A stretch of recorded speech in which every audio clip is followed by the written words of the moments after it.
So to introduce our speaker, this is Amy Hackworth, and she'll be speaking about motherhood-friendly careers today.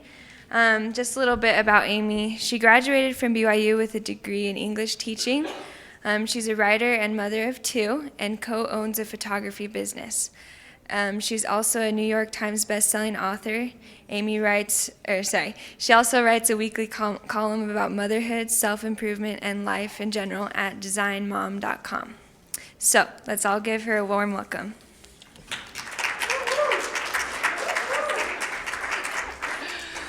That was my family who yelled for me. Thanks, guys. As Kylie read the bio, I thought I should clarify a couple of things. I own a photography business with my husband, but I don't shoot. I'm not a photographer, but I do a lot of behind-the-scenes stuff for him. And Design Mom is not my blog. I'm just a contributor there, which is a really great gift for me. I love doing that. So let me get my PowerPoint up here. Okay. Oh, wrong view there.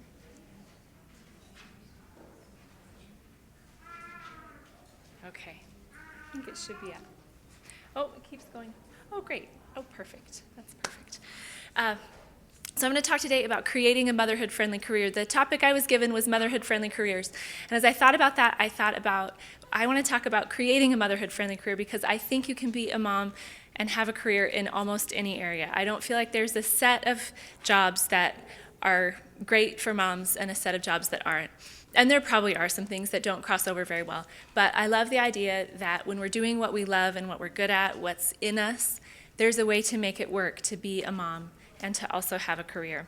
So I'm going to tell you a little bit about how I came to be doing what I'm doing. I think there's a lot of power in stories, and understanding someone's journey is helpful, I think, because we all get there differently. There are so many different ways to arrive at a place where you're doing meaningful professional work that you care about and also being a great mom. So I'm going to share a little bit about my story and then also 5 other women who I admire who have great careers and are great moms. So as Kylie said, I studied English teaching at BYU, and I kind of became an English major by default.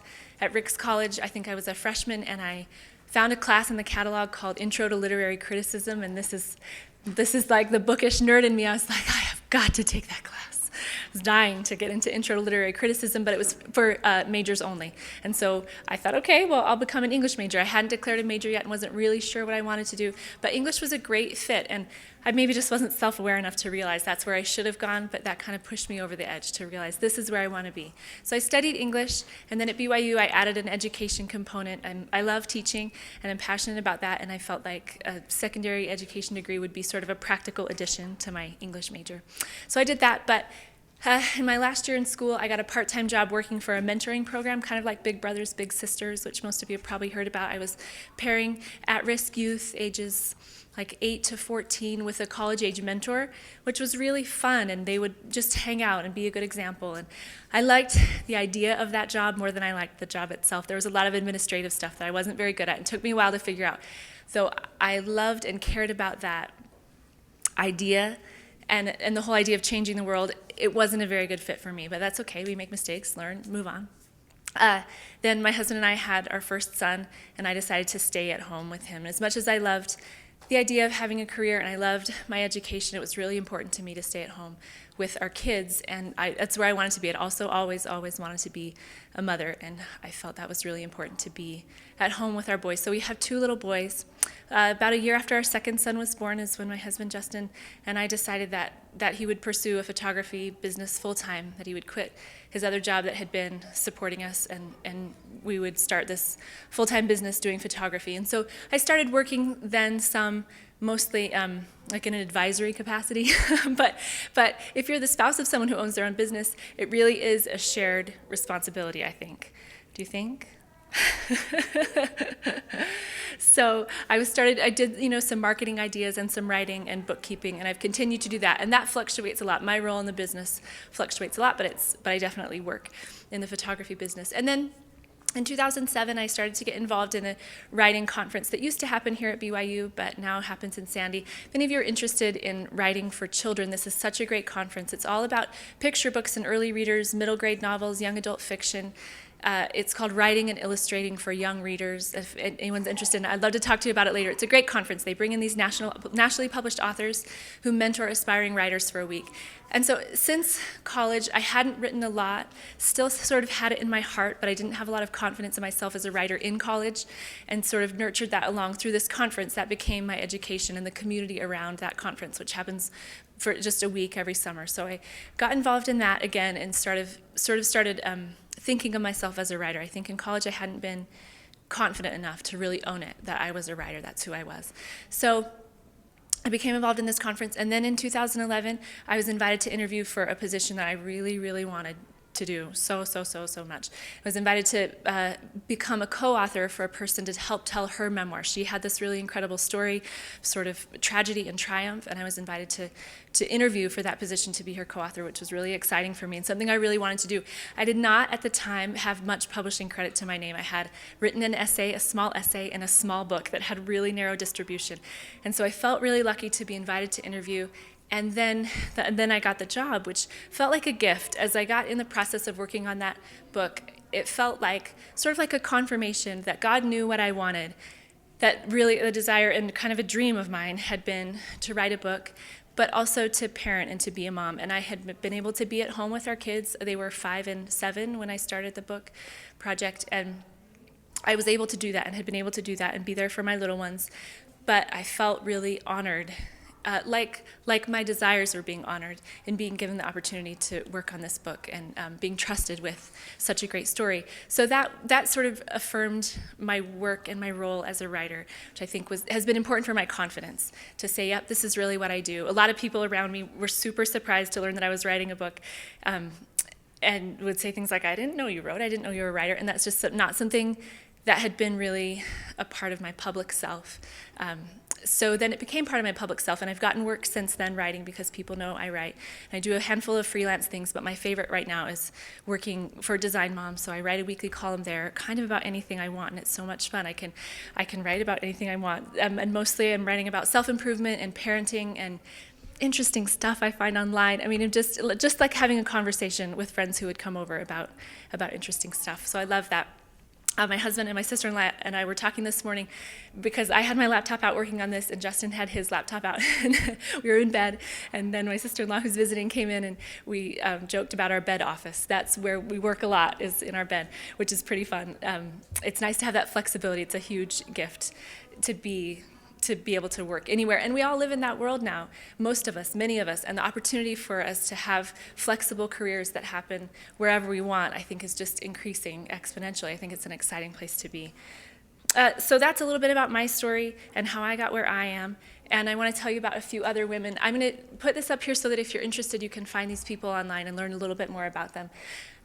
Because the topic is motherhood-friendly careers, I wanted to highlight a few different careers. So the first is my sister-in-law, Jen Fisher, and she graduated with her degree, a nursing degree, probably 25 years ago, maybe 23 years ago, and right out of school, she was earning $23 an hour as a registered nurse. So she was able to support her husband as he finished his degree without going into debt or having to work. And then she had this flexible career all the time that she raised her kids. And her medical knowledge has benefited her family, she wrote to me, but also it's totally benefited our family. We'll call and be like, Jenny, there's something going on with Miles. What is this? And she's so great. And we call all of Justin's siblings. We just also were talking about this. My husband there are 5 kids in his family, and 4 of them are doctors.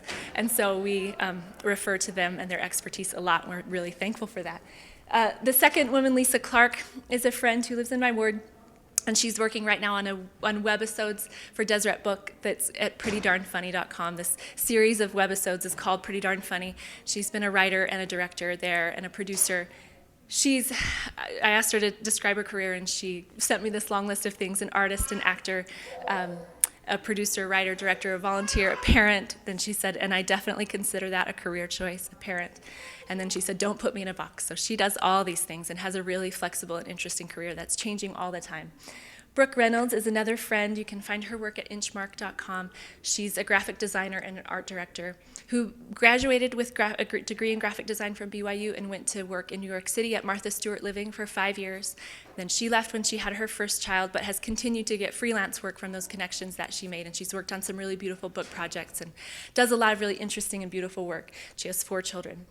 Valerie Hegstrom is a professor here at BYU.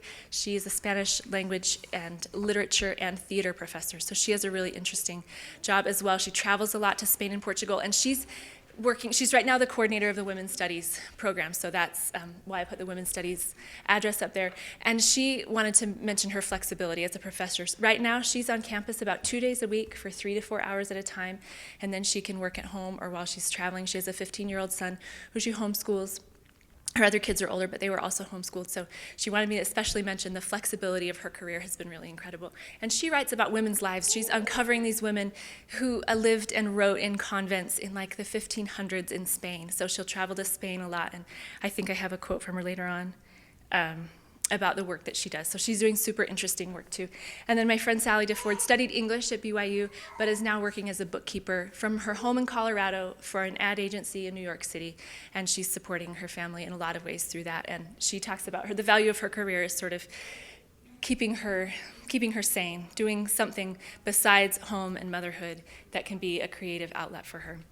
She's also a great example of pursuing things that she loves. She also is a great photographer and spends a lot of time and money every year on photography, but it's not a business. And I always really admire that about her, that she's doing it because she loves it, not because she feels like it has to earn money for her, but that she just is passionate about it. And she does spend a considerable amount of money going to workshops and really pursuing this thing that she loves. She tried it as a business for a while and realized it wasn't making her happy. And so I appreciate her example as a woman who's willing to engage in something that doesn't have to have a financial gain. So that's a little bit about these women that I'm going to share some quotes with and their careers and the path that they have taken. I think it's really important as we're thinking about careers and motherhood to trust your desires, those innate gifts that you have been given, those things that you're naturally drawn to. I think those are signals. Those are signs of what really matters to us in our lives.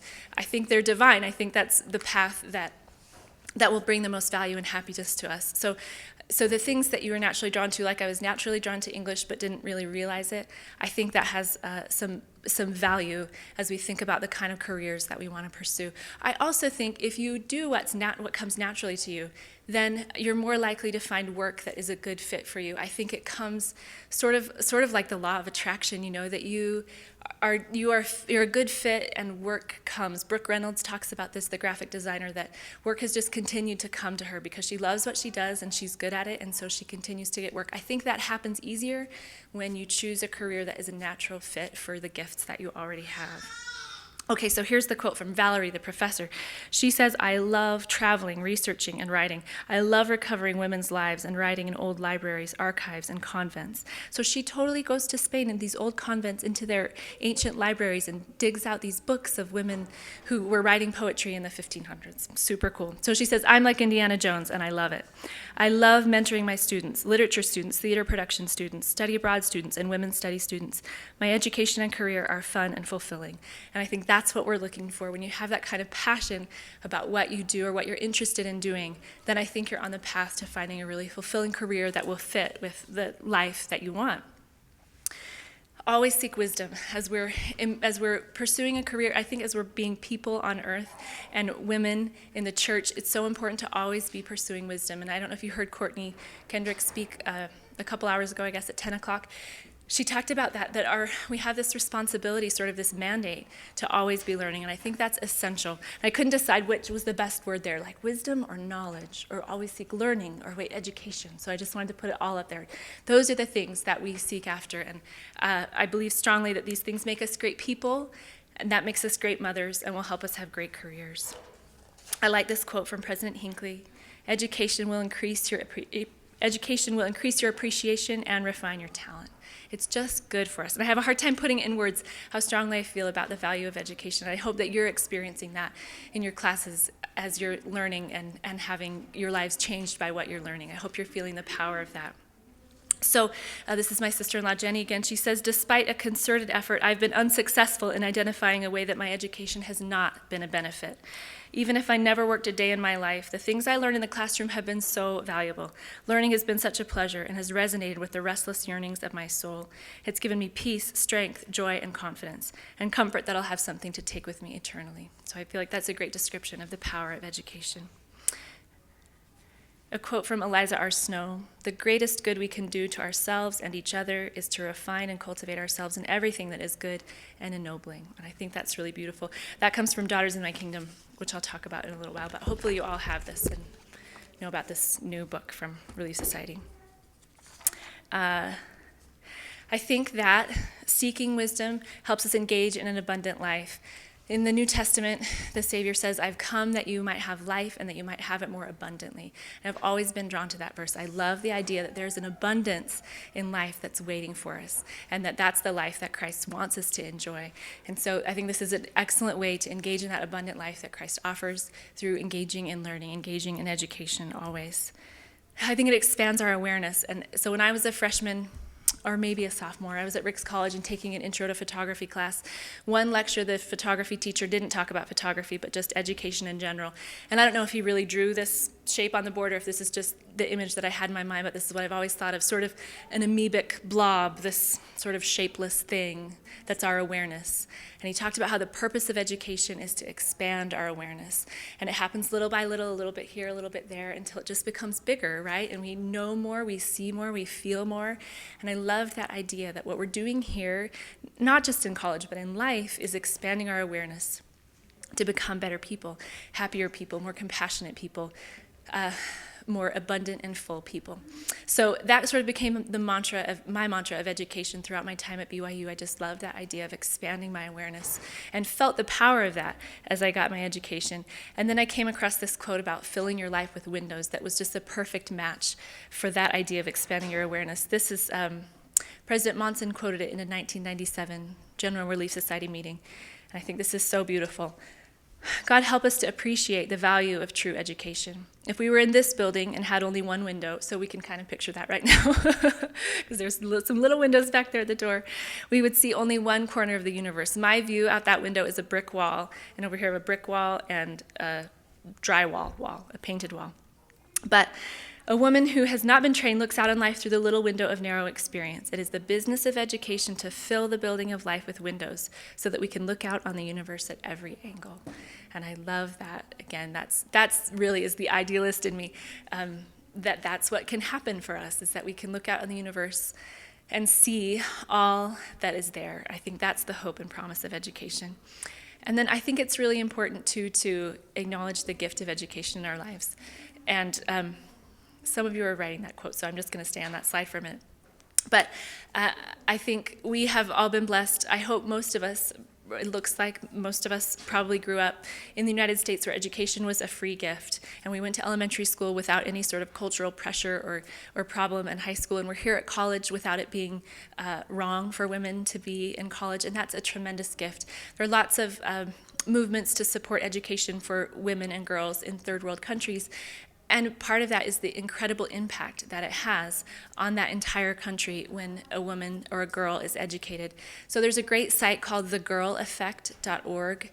And if you look there, you can find a video, kind of an animation of what happens when girls in poverty are educated. They're in a sort of out-of-control cycle by the time they hit puberty, unless they have something to anchor them. And so girls in poverty who are not educated are often married and have babies by the time they're 15 or 16, and then maybe they're either recruited or forced into the sex trade to provide for this child that they can't really even spend time with, and then they're exposed to HIV. It's this terrible cycle. But if they can stay in school till age in past age 12, 16, 18, they can graduate, get an education, they can rise above all those obstacles. They don't have to turn to the sex trade for income, and they can stay away from people who would force them into that because they have the power to choose that.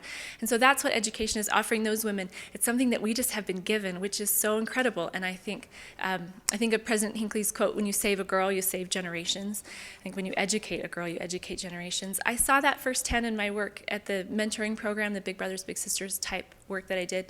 I could see how these families who they were perpetuating their tough circumstances, really, because they had low incomes and low education levels, and that's what they were passing on to their kids. And so the idea of the mentoring program was to help the kids see a bit of a different path. But I thought about the proclamation to the world, the proclamation on the family, where it says the family is the fundamental unit of society. And I just saw that, like, this is a different culture that these kids are experiencing because of the family that they're being raised in. So that's my sort of pep talk for appreciating the gift of education that we enjoy, that has been a free gift to us. And I feel like we're all obligated to give back, to be great people, to shine, and use that gift to change lives, our own especially, and also the lives of people around us. I think it's essential as you're starting your career or creating your career that you listen for inspiration. You need help to decide what to choose, when to work, when it's time to get childcare. I think that's often overlooked with stay-at-home careers. When you can work at home, we sometimes think that, well, I can work at home and then my kids will watch TV is kind of what happens. If you don't arrange for childcare, I think that's really important when you're working at home to really consider that. And our kids watch plenty of TV. I don't think there's anything wrong with TV in moderation. And maybe even in like a little bit over moderation is probably okay too. But it's important to listen for inspiration.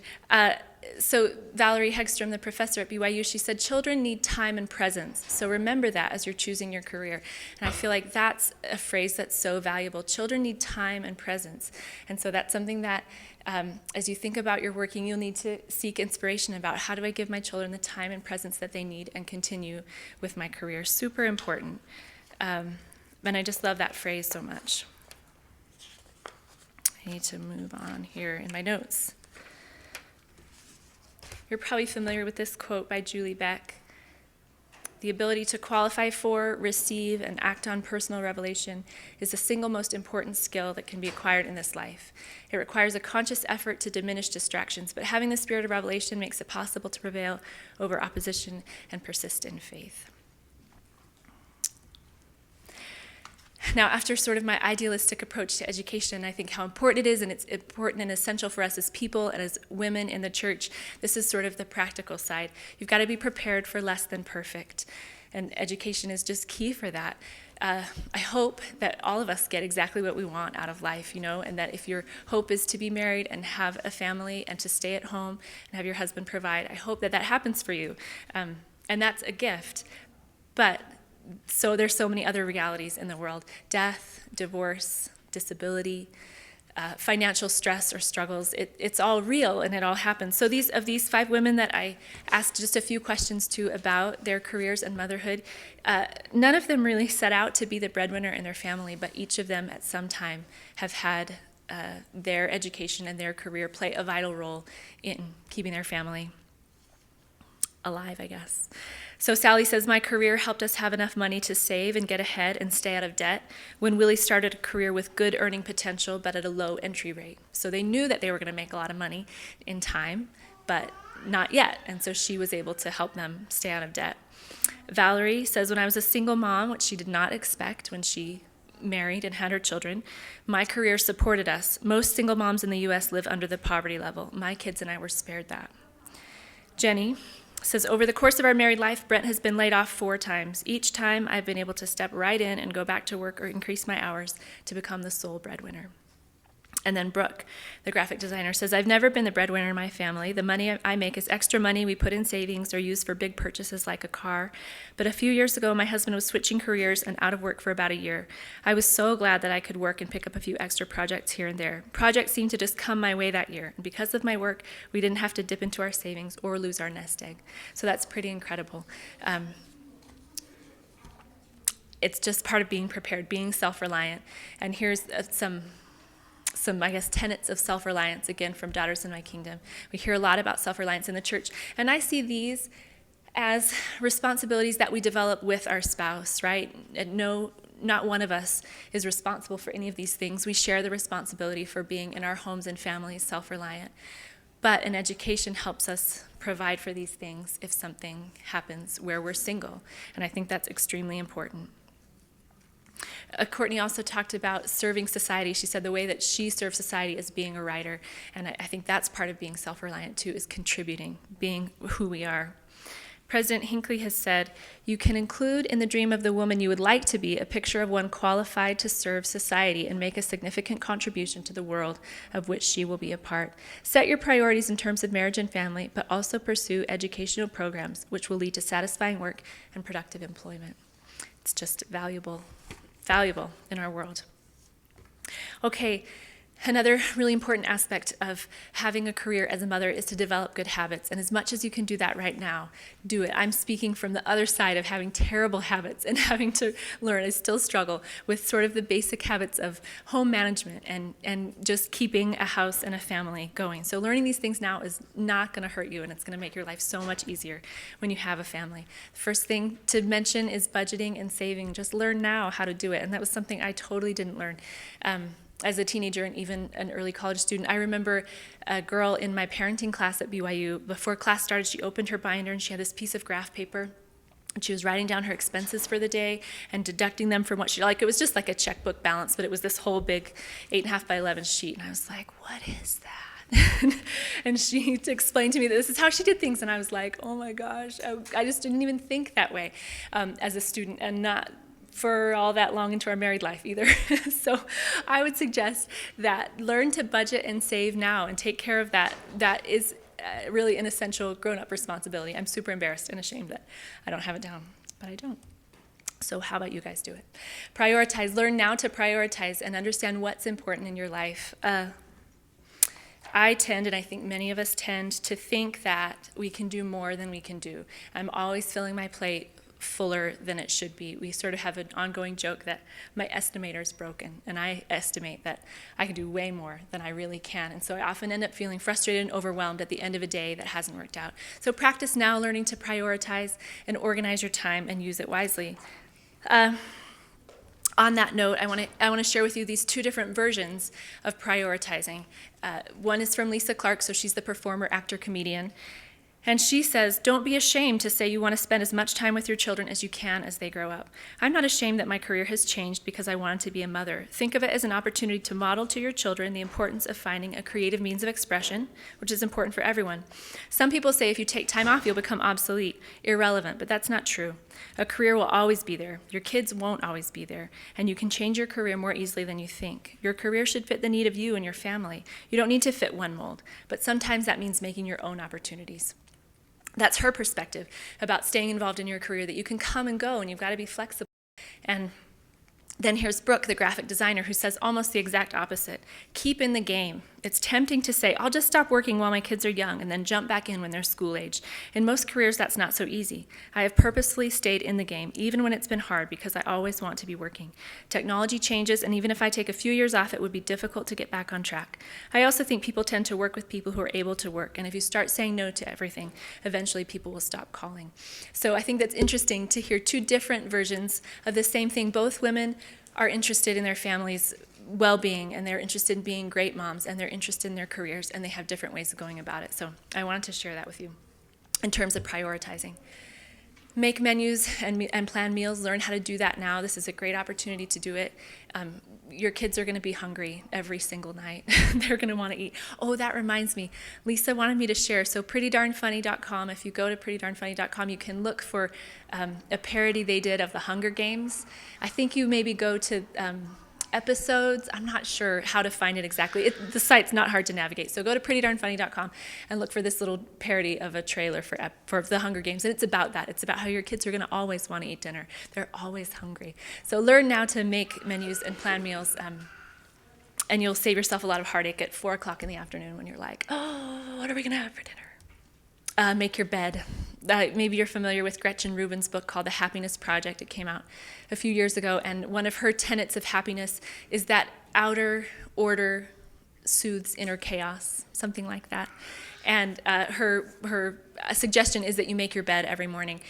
And then over the years since the book has come out, she has an online community, and when she goes to speak, she said she's so surprised that more people mention that to her than any other happiness project that they tried that made a difference. People say, made such a difference when I started making my bed every morning. So Make your bed and keep your space tidy. Again, that's not a natural skill for me, but I'm learning that I'm happier and more peaceful, and our family is when we just do it.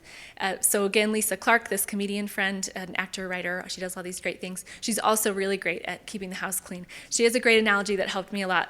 I don't know. How's housework for everyone else? I don't know.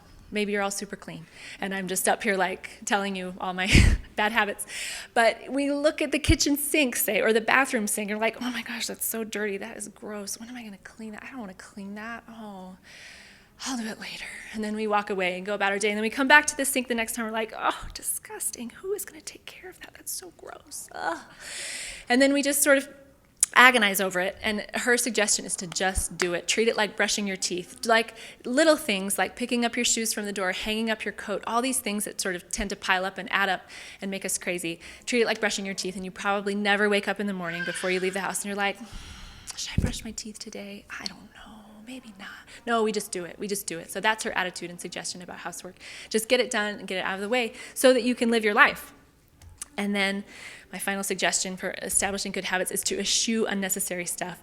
I never use the word eschew, but this is the word that came into my mind as I was thinking about this.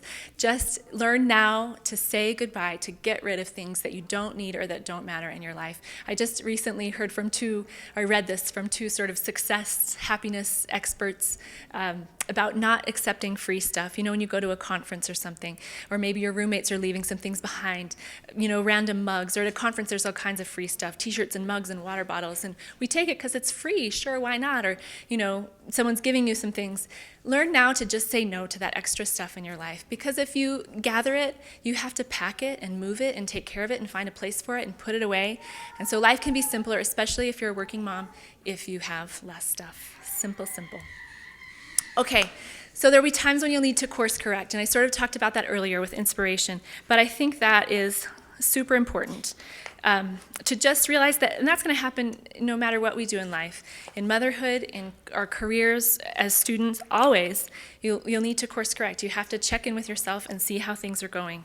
We're here to make mistakes. We're here to learn from our mistakes. So you'll find sometimes that you get off balance and you just need to find a way to adjust. Like I was saying before, you might realize, oh my goodness, I need to get childcare. That's going to be the best thing for my kids, so that I'm not always saying, okay, just a minute, wait, I'll be done in just a second. Maybe that's going to be the best thing. Maybe it's time to cut back on hours, or maybe it's time to work more. Just, you need to be checking in with yourself regularly and with your spouse to say, is this working? How are we doing? I think that's essential. Again, that great quote from Valerie, Professor Hegstrom, remember that children need time and presence. And as work comes into our consciousness, it can be easy to think, oh, our kids are doing okay and they're on their own. You know, we're all flowing, but this project is really big right now. So I encourage you to think about course correcting and being flexible. I worked with a professional organizer about 1.5 years ago. She was great, and the first thing we talked about was prioritizing life, not just stuff, but life. And so she drew this sort of target with concentric circles. And she said, you're at the middle. First you take care of you. And for me, that's also my relationship with God. That happens first. Next is my relationship with my husband, then my kids, then my other stuff, my work, church, volunteer, hobbies. All that goes outward, and that's really helped me. I think that's a great way to course correct and check in with ourselves. Okay, where am I in terms of these priorities? So I like that a lot.